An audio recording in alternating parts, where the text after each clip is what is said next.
Hello, welcome to the Gonzo Film Reviews podcast, a podcast where we discuss trending movies and games, both past and present, and as well as interviews with exciting people who know a lot about film and some of which know nothing about film, but we ask them anyway.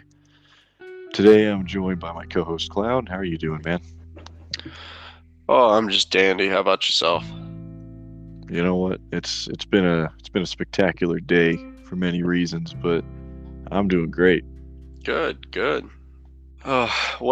So I hear we got some pretty interesting stuff going on. We're covering some fun things.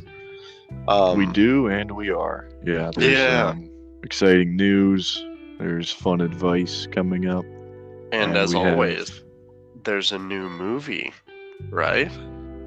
Hell yeah, there's a unbearable weight of massive talent that has been dumped onto my shoulders, and I've been carrying the burden of reviewing this film so I could finally get it off my shoulders and share the unbearable weight with you all. Which, hey, the first time something unbearable has been a good thing, right? One of the first, definitely, yeah. Yeah, we have exciting things coming up for the podcast. We have a thrilling interview that'll be coming up in the next week or two. We have We have a lot of cogs turning, and we have a lot of things in the books we're working on. Hopefully, we can get some things moving a little faster than we were originally planning. But everything's all for the better quality of the viewers and the listeners, and we're just overall so excited to be able to try to bring this to a higher standard of quality. And oh my gosh, am I so excited for this interview though. People are really gonna be shocked. I know I was whenever you brought it to me that we were going to be able to. Yeah, I mean, obviously, this is going to be a surprise. Perhaps this is something that will be shared on Patreon early for those who have found our Patreon at Gonzo Film Reviews. We do share things with subscribers there ahead of time, and we give you behind-the-scenes perks. So I may or may not drop the info a few days early on there, but we have a very thrilling interview coming up. I never expected it to happen, and I'm still excited, confused, nervous, and thrilled for it. Well, I mean, you and me both, man. I never expected us to be incorporating like that aspect of a podcast show, but honestly, I'm loving the idea. And we've talked about it enough. I'm sure we won't keep baiting them with our own excitement about it. So hopefully, if anybody is interested in what's going on, whenever we actually have a date for it, it should be in the coming weeks.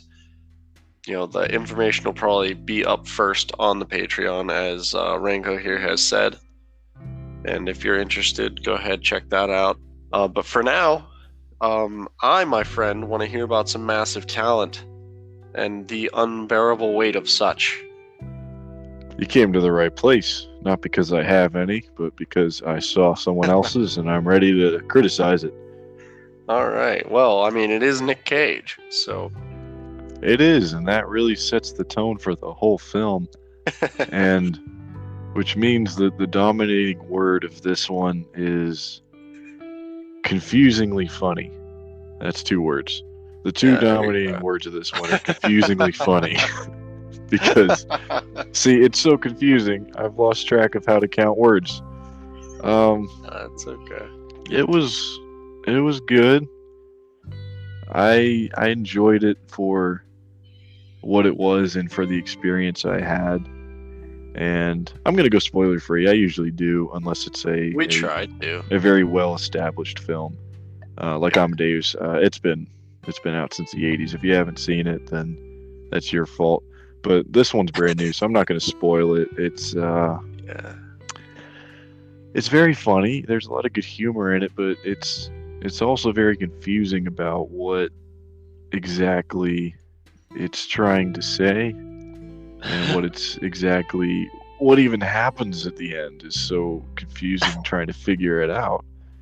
And this could be by design, or it could be an accident, or it could be mismanagement or bad writing, but it's it definitely does build up to something that it doesn't deliver on, and just kind of pulls the rug out from underneath you and confuses you more than anything. And Well, do you think that Nick Cage, did that on purpose as to make you, maybe it's something like you have to watch the movie a certain number of times to catch maybe some things that you might have not noticed throughout the film? I mean, it's a good question. we are talking about a guy whose career took off a lot, especially in our generation whenever he stole the Declaration of Independence. Yeah, it's that's his most normal role that I've ever seen him in, but National Treasure. But there are a lot of references to his other movies in this one, and they make sense, and they're funny, they work, but it doesn't. The ending didn't seem to be tied really to his film. I mean, it's so confusing, man. It's so Well, confusing. In the film, he and Pedro Pascal's character are making a movie. So it's a movie about guys making a movie, we like it. and about guys who are in a bad situation, but they are in a bad situation in the movie, but they're also making a movie. So you know what I mean? It's just so No, strange. I get it. And but I'll try to organize some thoughts though. Um he was good. He was very good. Both of the lead actors, him and Pedro Pascal, were great. They were so funny. They worked together charmingly. And Good. I read things about it. I read that the writers approached Nicolas Cage with them. They wanted him to be in it. So it wasn't necessarily autobiographical, but it felt so much like a therapy session for Nicolas Cage, though, because so much of it was spent about the relationship with his daughter. And I don't even know if this is real life or not. Like, I don't know if his real life informed this, or if he's just making it up for the movie. Or, I mean, I heard that they considered casting Daniel Day-Lewis as Nick Cage if Nick Cage couldn't play Nick Cage. So, I mean, I guess we can't say that this is based in reality too much, even though it seems like it. So Right. they definitely had elements of like a strange family therapy session between Nicolas Cage, the woman who plays his ex-wife, and the girl who plays his daughter in the movie, and it kind of informs his character arc. He's struggling against this version of himself called Nikki that manifests itself in a hallucinatory way for him. He actually sees this character, and at one point he makes out with this younger, crazier version of himself in one scene, which is bizarre. Yeah. So he's struggling against this egotistical superstar version of himself, and he's struggling against the idea that he can't do anything just because he's an actor or whatever. But at the same time, this is a fake version of himself playing another fake version of himself for the film that the two characters in the film are making. And so it's not entirely clear what the main conflict of this film is, because I can't tell if it's real or if it's part of the plot of the movie that they're making within this movie.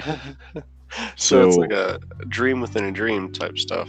Yeah, it's Inception without rules, and it's meta without verse. So it's honestly just chaotic fun, and I did not enjoy it. I just had trouble understanding the ending of it and what they were trying to do with that. But I mean, first 3 quarters were hilarious. They were funny. They were witty and smart, and seemed to be going to a cool place. And kind of dropped the ball, but they didn't ruin the movie just by having. I just think they didn't know how to end this. And so yeah, it was hard to tell what was real and what wasn't, but it didn't ruin the movie. So, the thing I really loved about this movie, though, that I forgot to mention, is that in the vein of Hunter, it is a very Gonzo film, because the whole point of Gonzo is that you take yourself and you cast yourself into a story as a semi-fictionalized version of yourself, but still retaining some elements of your true self. And you tell a story from that point of view, the half you, the half fake character, and it Uh-huh. helps you and the audience really connect to the story you're telling. And Hunter used that for journalism, and actors like Nick Cage or Johnny Depp use it for film, and it's very cool.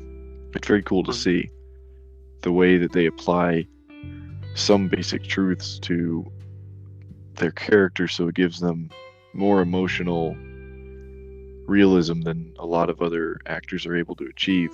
But I think that's what honestly was the best part of this one is that it truly is a Gonzo film for a Gonzo podcast. So I It think just that was worked the out. best part. Yeah, because he's playing himself but not himself, trying to say something but not really being too serious. Mm. It's cool. It's just fun. It's really in the spirit of um, the Gonzo storytelling method. And I think that's really what saved it for me. I loved it for that. Huh. Well, I mean, I once again have slacked off with my own stuff. I know, I should really get in the habit of watching the movie that you will be reviewing. But um I mean, I know Nick Cage is a really good actor. I was very curious about how he would do playing himself. I know that's kind of a weird role for a lot of actors to play. Yeah, Especially in a sort of semi-fictional version of themselves, I guess.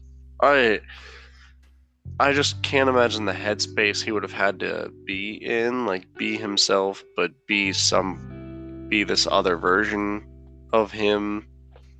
exactly. It's so tough to do. So I mean, I really admire him for pulling it off, even to that extent where it might not have all been coherent. You might not have really known what the hell you were looking at the whole time, but you were having a good time looking at it. Yeah, and I will say one thing about him too is that that really is a testament to his abilities, but also in a way we have to consider that it might have actually been easy for him at this point in his life and career because if he had done this in his 20s, I don't think he would have pulled it off half as well. But because he's lived so long with such a lot of actors have to deal with this, a lot of public figures have to deal with this, but such a manufactured fake image of themselves produced by shock media and tabloid sleazeballs. So Yeah. he honestly probably had to live with this fake version of himself running around in the papers or whatever and on TV that he probably started informing this character with what people expect of, quote unquote, the real Nick Cage, or he gave a lot of people, a lot of media folks, he spit out their exaggerated, ridiculous, nutty version of himself right back at them in a very sarcastic and a satirical way. He satirized their ridiculous version of himself and he threw it back at them in a way. And I think that took massive talent.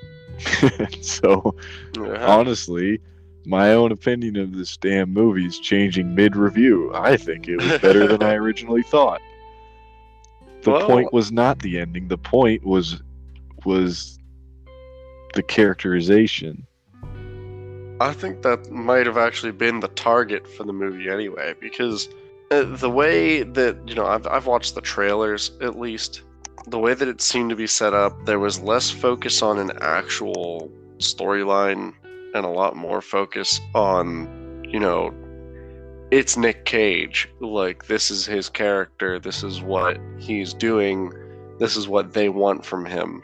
And that's kind of the the vibe, I guess, I got from the trailer. So I mean, I would personally say my first impression kind of collides with that in a positive way. Yeah, I absolutely agree with that. So yeah, I think that pretty much covers most of my thoughts on this one. I mean, it was just so much more fun when I just went in there I saw it with my girlfriend, and we just had a good time. We just enjoyed it. We didn't really expect a whole lot from it except for the fun that it promised in the trailers, and it gave us that plus more. So honestly, I would say for the purposes here, I would definitely recommend it. I would give it two thumbs up, and I think it I think it was really well done. And don't expect perfect plot structure. I mean, my first gripe in the beginning was that it confused me, but frankly, I don't care. I enjoyed the confusion. For once, I didn't need a cookie cutter, same as every other movie plot. So, yeah, I think it was great. All right. Well, I mean, again, you're just making my must-see movie list so much longer. Every episode, I swear. Um, but thank you for that. I definitely will have to watch it myself and let you know what I think.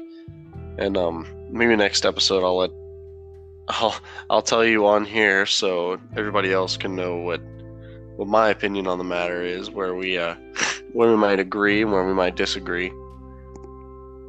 Yeah, it really is a shame how schedules don't intersect very well for us to watch the same things or play the same games. I understand though, but it would be cool if we found a way to integrate our past recommendations if we had a section dedicated to that. So, for example, if you recommend to me a game, I go back and play it, and then the next episode we say, all right, here's what we learned last week. I watched the movie you reviewed and you played the game. What are the other person's thoughts on that? I think that would be cool. I'm just kind Yeah, of that'd be really spitballing cool. here. We could probably even edit this out, but I just think that'd be. No. I You think brought that up would be this a idea really before, cool though, too. I think I did, Yeah. but it slipped my mind entirely. We should have a whole section at the end dedicated to that, just short thoughts on each Yeah, other's no, it's like, last review. oh, by the way, I tried one of the things you reviewed. I agree or I disagree, or this is why. You know what? We'll be real excited to come back to you with our next subject, which I'm going to be covering Dying Light 2. And I'll start that off right after we get a word in from our sponsor.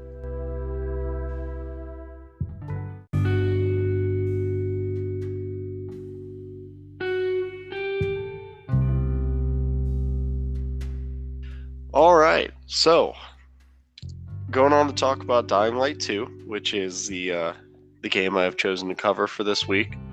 I am a huge fan of the Dying Light series so far, which I know there's only 2 installments thus far, but I could not talk enough about this. I've actually had to make my notes a little short because otherwise I would fill up the whole page.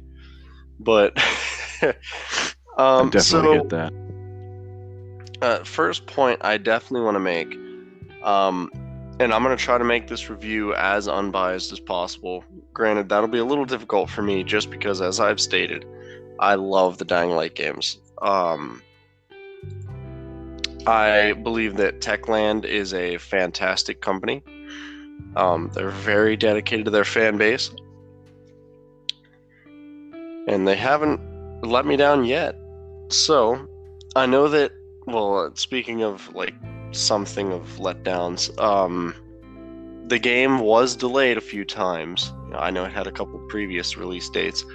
That does bother a lot of people, but I look at it in a different light, where I'd rather have a game delayed 8 times over the course of 3 years and be excited for it still, rather than it come out prematurely before it's ready and it be unplayable.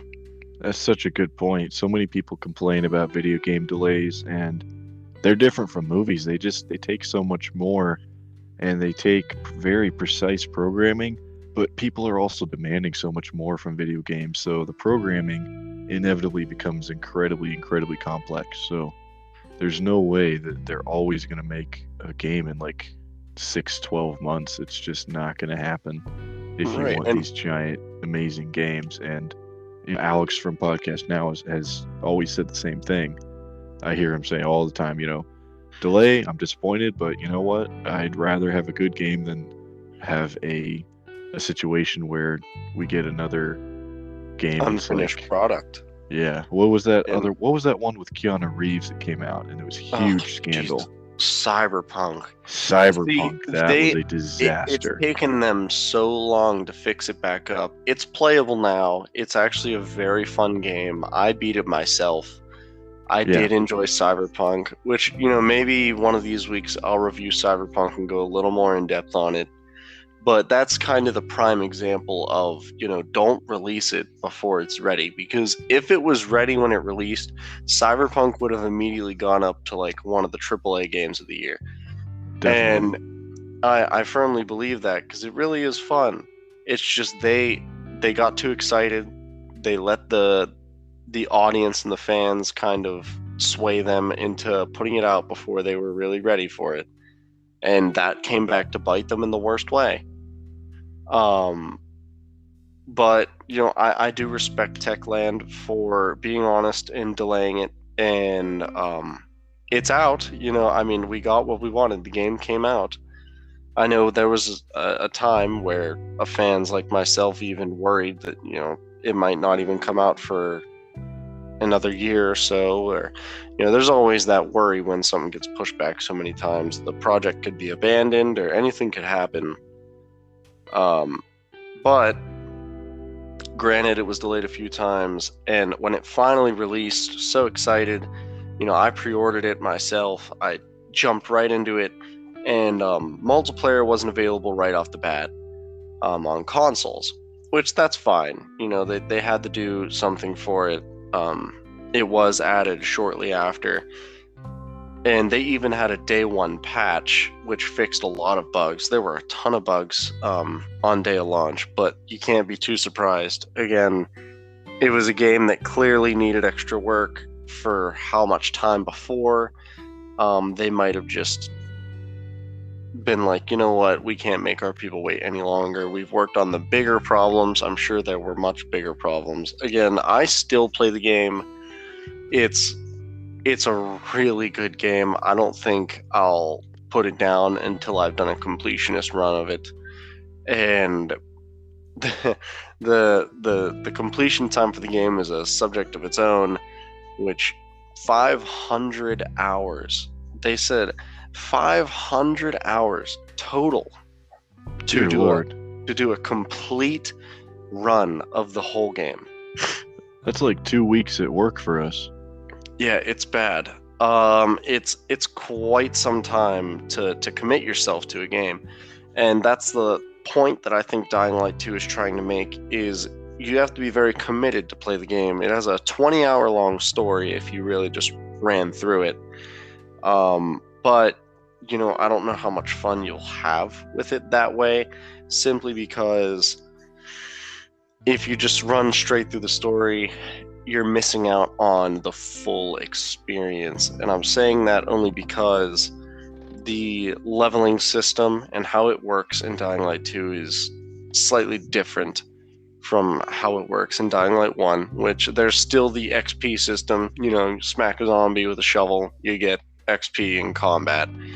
You jump from one ledge to another, you get parkour XP. You still level up those categories and get your perk points, but there's a new thing called an inhibitor, and you need 3 inhibitors, which you can find around the map in these GRE crates. And you find them, you need 3 of them, and then you can upgrade either your health, like your maximum health, or your maximum stamina. And both are necessary for certain perks. You want to be able to jump up in the air and, slam your weapon on the ground, knock enemies down. You got to have a set amount of health to do that, to unlock that perk, so you can spend a point on it.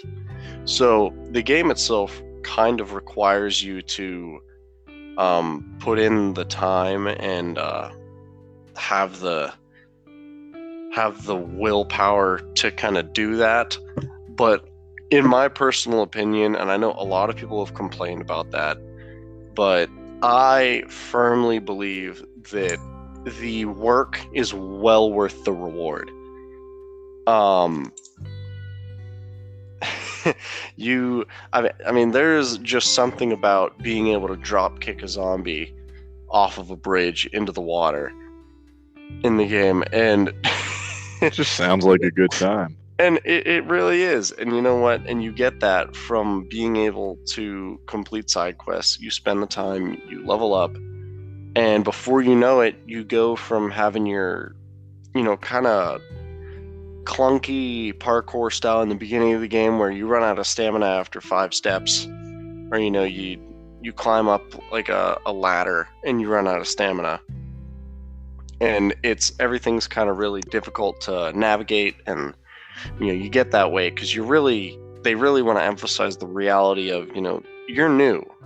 Like you may be, Aiden's character is very different from Crane, which in Dying Light 1 you kind of started with a lot of parkour ability in the beginning.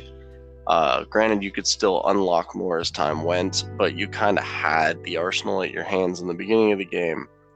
Aiden starts from pretty much scratch. But that just kind of gives me the feeling of like you could build your character however you want. Your Aiden that you built up could be highly mobile, and you can have such fluidity in your parkour that you could escape a zombie chase in the middle of the night without an issue.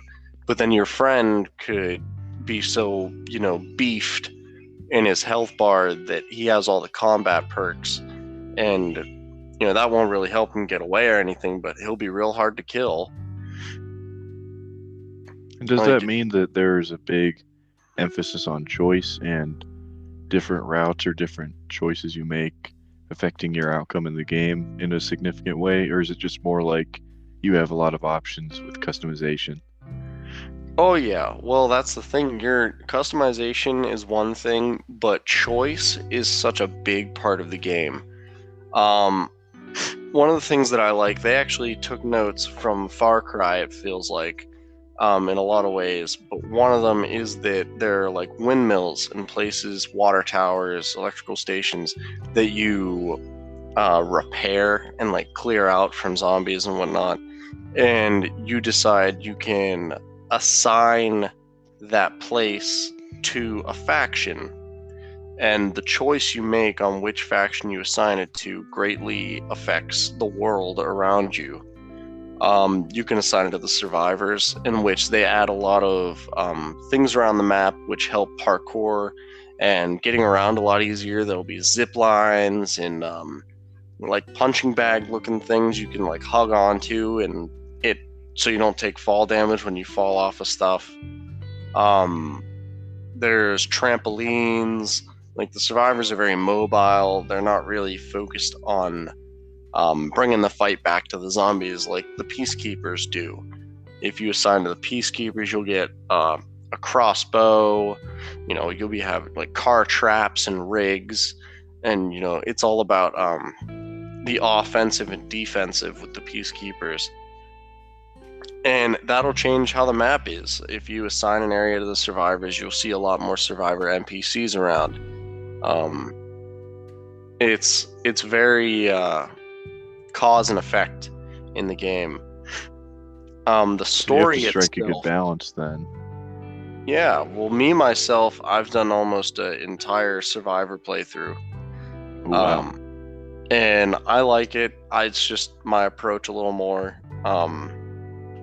Especially with my gaming style, I'm a lot less aggressive. I know I just talked about drop kicking a zombie off of a bridge, but like, what you gotta do is what you gotta do. Who wouldn't do that? I mean, come on. But I know how much fun I have with the drop kick, and believe me, with how many YouTube videos I've seen of people playing it and whatnot, and even my friends that I play with, trust me, I know just how much everybody else loves the drop kick too. But no, your choices can vastly affect the story as well. There are some circumstances in the story that are unavoidable, as goes for many games. There's always some kind of outcome that has to happen to further the plot.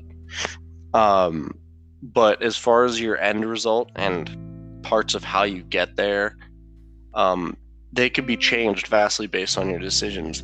If you decide to kill one character that could be crucial in the end, that could change your ending.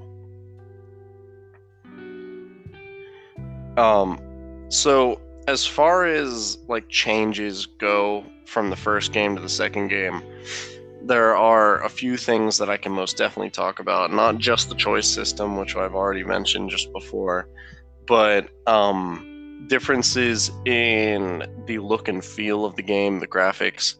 A lot of people argue that the graphics look very similar to the first game. I think that the graphics are at least a little better, and which is fairly impressive considering the map size of the game is 4 times the size of the map in the first game. And for them to be able to up the graphics and have the game run, granted with the few bugs it has, but have it run as smooth as it does for the most part, while rendering this enormous world, it's just so impressive. And I mean, the game looks great, it plays great, it feels a lot more polished than the first game in a lot of ways. And I'm not gonna lie, I have so many hours in the first game, it's unreal. I've played it since it came out. I'm such a diehard fan for the game. But That's awesome, though. The second game really steals your heart in the small ways. Like for the instance of, again, trying to implement the realism of the world to you. Whenever it's raining in Villador, you'll notice that when you look up, your character actually gets like rain hitting his face, and it shows on your screen. Like there's actually rain landing on you. That's a cool feature. And it's just so cool. And a lot of people complain a lot of people thought it was a bug at first. Like there was a bug where your screen would flicker for like a millisecond. And a lot of people, including myself, thought it was like your character blinking or something. But no, it was a bug. It did get fixed. But a lot of people then thought that the rain thing's a bug, which no, that's very much there on purpose. And I honestly am living for the realism. It's just one more thing that really puts you in the game and makes you feel a lot more alive in the world. Yeah. It makes you feel a lot more included and interactive with your surroundings. And combat even does that, where I'm sure you've seen in the trailers, you could slide by and run on the side of a bus, jump off, and in the same action kick a guy in the face. Like, yeah, I've seen people use their character to slide under between the legs of attackers as well. That's a cool feature too. And I'm guessing you can probably do a strike while you're under there, right? Slash at the legs with a knife or something. I'm not entirely sure. I think the slide action itself does put your weapon down. But that would be a really cool thing. Who knows? They add mechanics later on as well. The Dying Light game, the first game, got, I think it was like 3 or 4 different DLC, including the following. But Dying Light 2, I'm sure, is going to get its DLC, even though it's already such a huge game. They have plenty of time to work on it. I mean, 500 hours total completion is wild. But, yeah, and then in the vein of the upgrades and the realism and the new features, did they do anything to make this game more challenging or a little more scary? Like, did they make it harder to go out at night, or did they make the zombies more powerful in any way? Oh, they... well, I'm glad you asked. So nighttime itself is a challenge, but unlike in the first game, the second game kind of draws you out in the night. You have things to do in the nighttime. You can't just hide away from it every night, like in the first game. Nighttime was a was a mere afterthought in the first game. There was nothing really to gain from going out. You'd most likely just die. But there's still like the double XP at night. But then there's also buildings that would normally be just crawling with volatiles and zombies during the day. At nighttime, they clear out, and the zombies leave the buildings for the most part. And so you can go in and sneak around and loot. And a lot of the times in those buildings, there will be inhibitor containers, which help you upgrade, and it really gives you a reason to go out and adventure and get your adrenaline going, because you also are fighting against the clock when you're out at night. If you're not in UV light, your like little timer up at the top, it has a little skull, and there's a timer. If your timer runs out, then you give in to the infection from being in the darkness for too long, and you die. It's immunity, your immunity timer, in which your immunity timer does level up as you level up with inhibitors. So you have longer and longer. You could spend time in the dark before you have to be in UV light or in light in general. So it's a challenge because you have limited time before you have to get to safety, and alongside that, there's just traversing at nighttime is difficult. The volatiles are out. There's howlers, which they're even out during the day, but they're everywhere at night. And what they do is, if they see you and you stay in their line of sight long enough, they'll scream.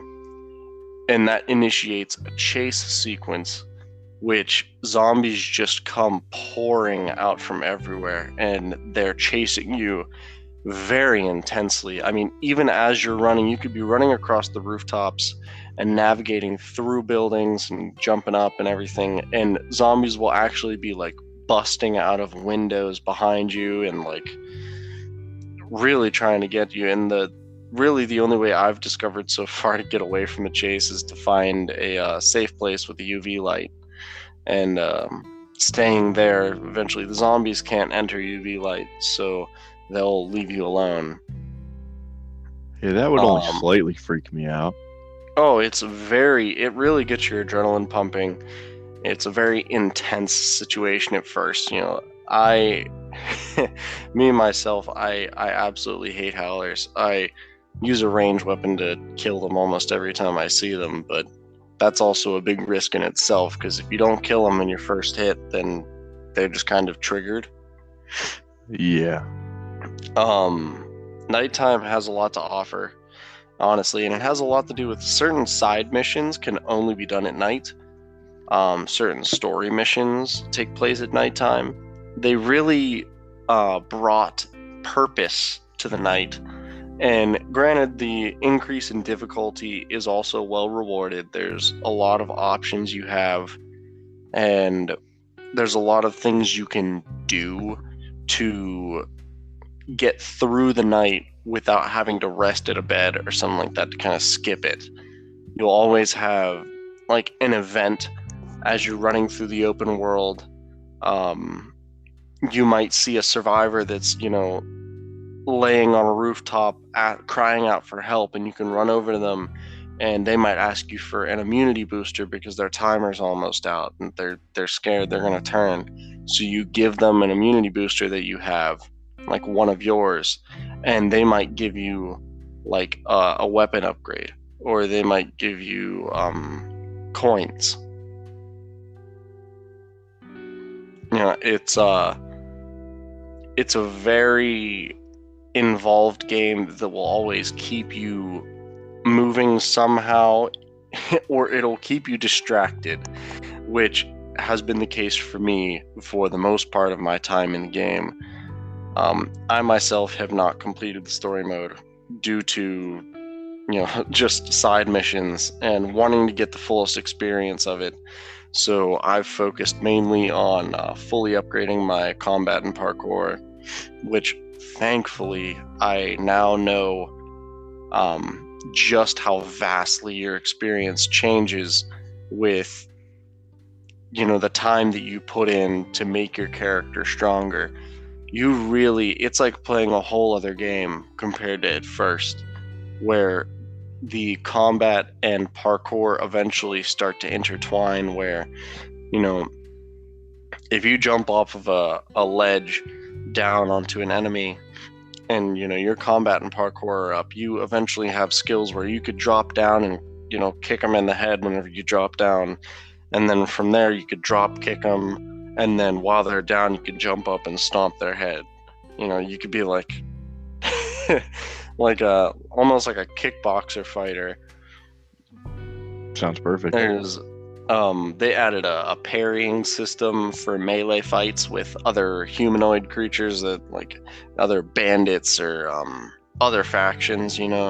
So if an enemy swings at you and you parry them, then they're stunned for a moment, and while they're stunned, you could actually vault over their back and then kick the enemy behind them, and that'll like stun them. There's so many ways to incorporate parkour into combat now, and you could even craft different equipment pieces and whatnot to add to your arsenal to even further diversify your experience in the game and make it kind of your own.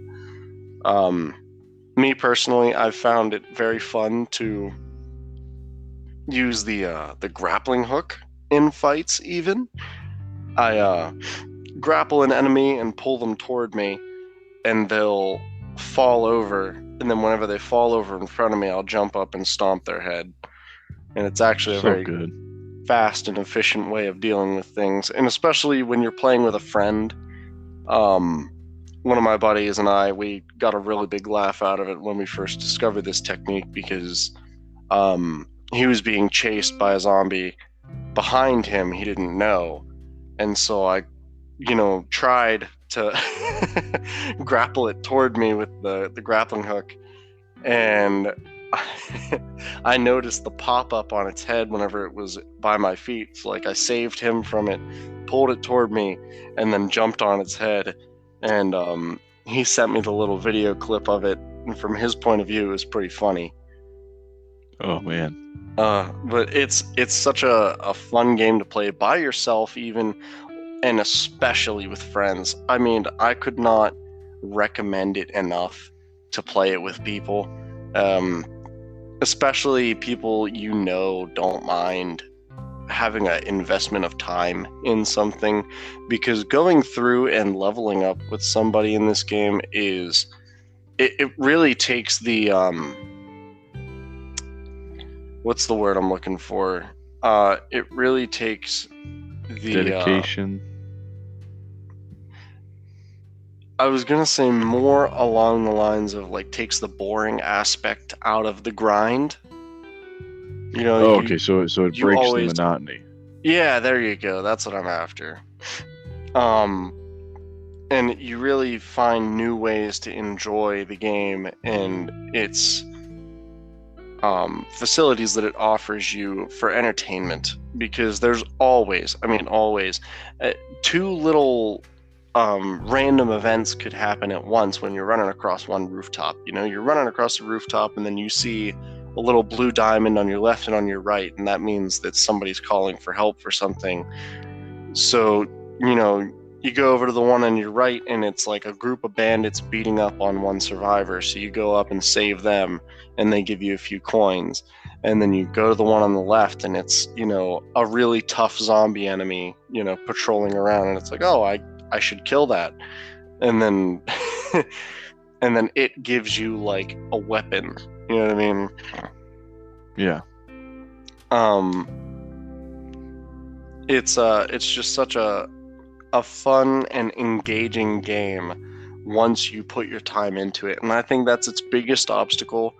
A very comforting fact, even for me, as somebody who loved the first game so much, you don't even have to play the first game to enjoy this game. It doesn't really have any like connecting story plots or anything like that with it. There are essentially, none of the characters that are relevant to the story itself that are returning from game one. There is one character that is directly from the first Dying Light game, and he does make a reference toward the main character of the first game. But that's about it. They do play some homage to their first game as well, Dying Light 1. They do reference it in small ways that aren't really right in front of your face. And I like those little things, but it doesn't make it a necessary thing. You don't have to play the first game to play this one. It's a very enjoyable experience. Again, it's very different from the first one, but I would not beat on it for that. I actually respect that they're trying new things with it, and I hope that they, continue to do fixes and add more content. They already added a few free little packages for the players. Like there's a samurai pack where you have a free katana and outfit and paraglider, which the paraglider is a very fun mechanic. Helps you get around the map a lot easier. In the first game, in the following, you could drive around a buggy and stuff like that. There aren't any real vehicles. But in Dying Light 2, you do eventually get a paraglider, which you can use to get around the map. That sounds like fun. Yeah, it's similar to Far Cry's wingsuit, how it operates. But and again, I could drone on and on about this game, but I believe I've gotten through at least what I wanted to say, and hopefully whatever I said really interested whoever is listening, whoever was previously thinking about giving it a try. I wholeheartedly encourage you to grab a friend or two. It supports up to 4 players, and give it a try. Honestly, give it some time and try your best to stick with it until you find something that you like. It could be anything between trying a different armor set, which each armor set for it, there's medic, there's ranger, there's tank, and there's brawler are the classes. There are 4 different classes, and the armor set you wear buffs you in certain ways. The brawler is more of like the straight up attack class, and it is usually for buffing your melee one-handed attack damage and lowering your stamina cost whenever you're swinging with a weapon. The tank is meant for obviously, taking damage, and also buffs damage for fisticuff weapons, brass knuckles. The ranger has a lot to do with ranged weapon damage and parkour XP, as well as the medic actually has a lot to do with parkour damage and XP in that area as well. There's also combat XP boosts you get from armor, and there's so many different combinations you could even use. You don't have to commit to one set. I myself use brawler and medic, so I get XP boosts from both combat and parkour, as well as like a better health regen from healing from the medic class, and then also my combat stamina is better and my damage from the brawler class. But there's just so much that goes into the game. Honestly, I could go on and on, but hopefully you guys a comprehensive review for a comprehensive game. Yeah. I would keep going, but honestly, I think I've kind of hit the nail on the head with this one in my opinions. And at that point, I would really just be telling people about stuff that they could be going out and enjoying for themselves. So hopefully you guys do. I truly hope that you can give the game a chance. And if you do, you know where you can find us. Tell us about what you think. If I'm right, if I'm wrong, tell me. I've been wrong before. So you guys know where to find us again, and at the end of the episode, we will state once more our Twitter handles, which is at Reviews Gonzo for Rango here, and at Cloud1271 for me. Go ahead, whatever you want to say. You could voice your opinion on our episodes, recommendations for films, games we could go over, thoughts on films or games we have covered and you've watched or played. Anything like that, you could go ahead and reach out, say hi. And on to our, next favorite section, which sadly has to be a little bit shorter due to preparations we're trying to make for the interview we've referenced before.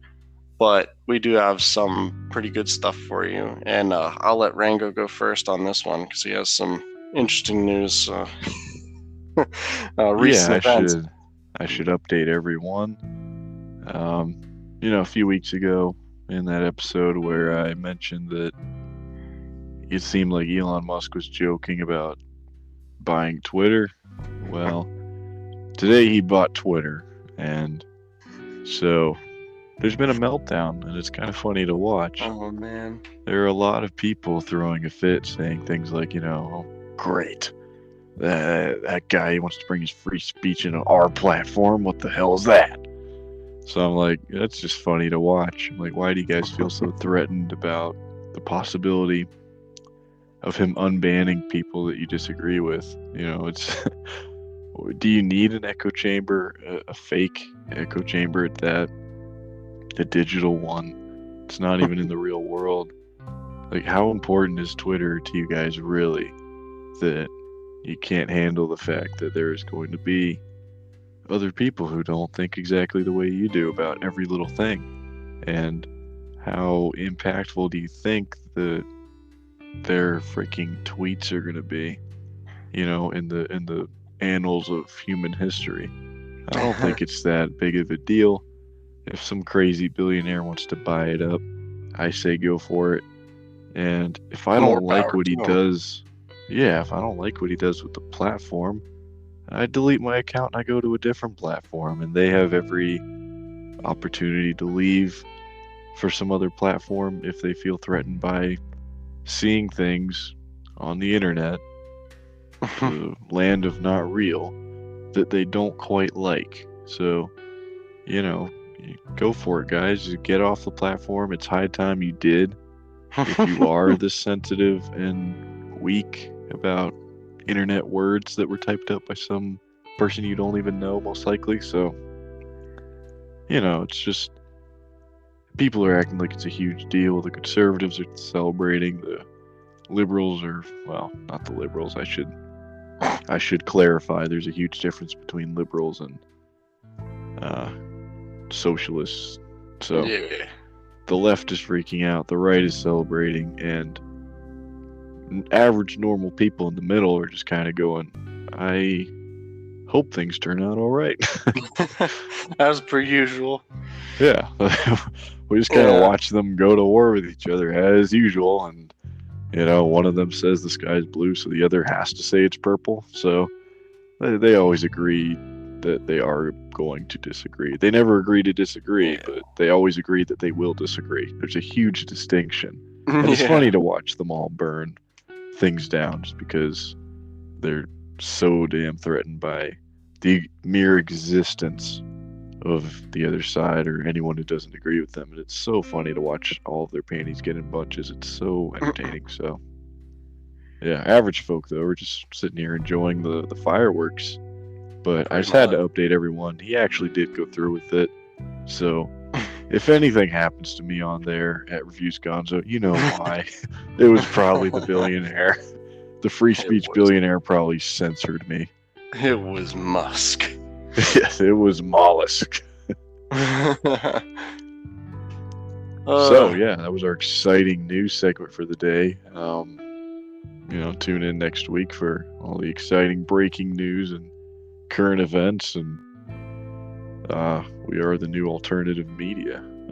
Oh, well, I do still have some advice that nobody asked for, but I'm going to give to you anyway. I've been waiting weeks for this. Let's go. All right. So, my advice to everybody this week is simply get over the myth that philosophy is boring. It itself has a history of changing lives, and it's only ever as boring as the person that's talking about it. Well There spoken. you have it. Take from that what you will. Um, that is the advice that I wish to solicit to you all this week. And I know you didn't ask for it, but there will probably be more in the future.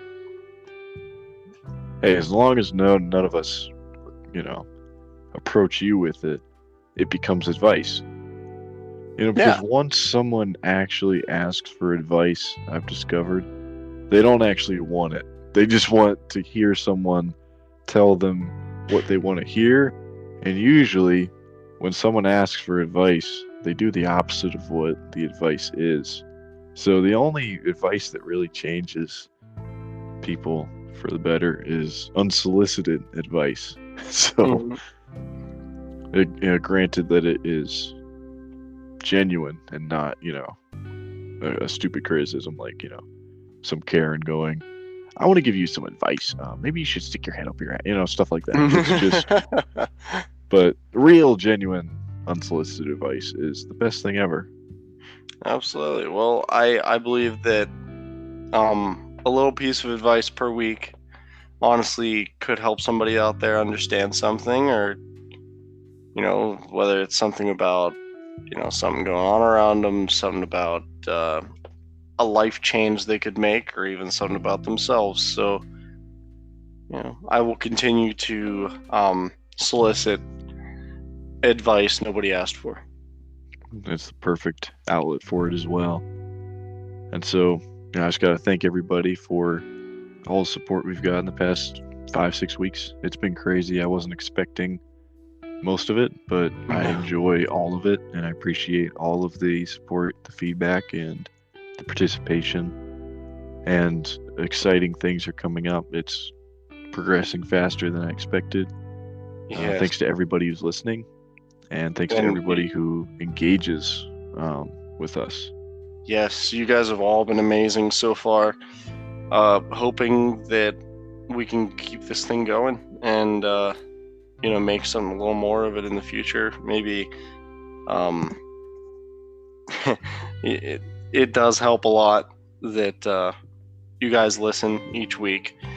It kind of keeps us motivated to plan for the next one and stay on top of it. Don't let it slip. So you guys are the coal in the engine that's keeping this thing running. Yeah, and we have such spectacular upgrades coming as well, so we can pretty soon support a video of our podcast on Spotify. So for all of our Spotify listeners that are interested in that, if you want to hear that, if you want to see that on Spotify, that should be coming up pretty soon. We're You looking guys can forward look to at this mug. integrating. Yeah, we're looking forward to. You can see the wise face behind the philosophy that I get from Socrates. I just kind of lift his stuff, and it's not plagiarism if it's theoretical. So I made that up just now. So yeah, if you want to see some video, and that works. if you want to engage visually with this little experiment in human nature we're doing, yeah, that should be coming up pretty soon. And I cannot wait to share what's going on with this upcoming interview. It's really huge for me. It's big for the podcast, and so keep an eye if you're on our Patreon. Keep an eye for those posts for the clues about who that's going to be, and yeah, keep posting on Twitter as well. You might get some clues there, and you might get some polls too. So what we should cover in the future, people we should invite on, things that we should integrate, whatever you want to talk about. Yeah, just hit us up there at Reviews Gonzo and at Cloud 12. Yeah, at Cloud 1271. Those are our Twitter handles. And so if you do enjoy us too, make sure you download our episodes, save our podcast to your app, whichever one you use, whichever outlet you use, and you will get notified when the new episodes come out. We're out every Thursday morning. So yeah, thanks again just so much for everything you guys do, all your support, and giving us your ears, lending us your ears for however long we drone on each week. It's appreciated.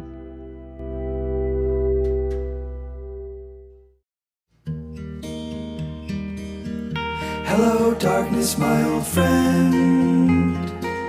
I've come to talk with you again, because a vision softly creeping left its seeds while I was sleeping, and the vision that was planted in my brain still remains within the sound of silence.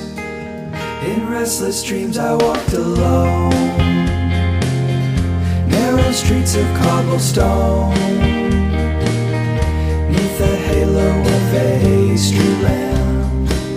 I turned my collar to the cold and damp, when my eyes were stabbed by the flash of a neon light that split the night and touched the sound of silence. And in the naked light I saw 10,000 people, maybe more,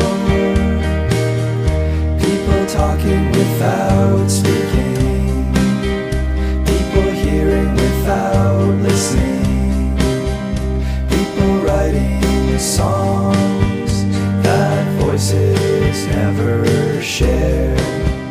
No one dare disturb the sound of silence. Fool said I, you do not know, silence like a cancer grows. Hear my words that I might teach you, take my arms that I might reach you, but my words like silent raindrops fell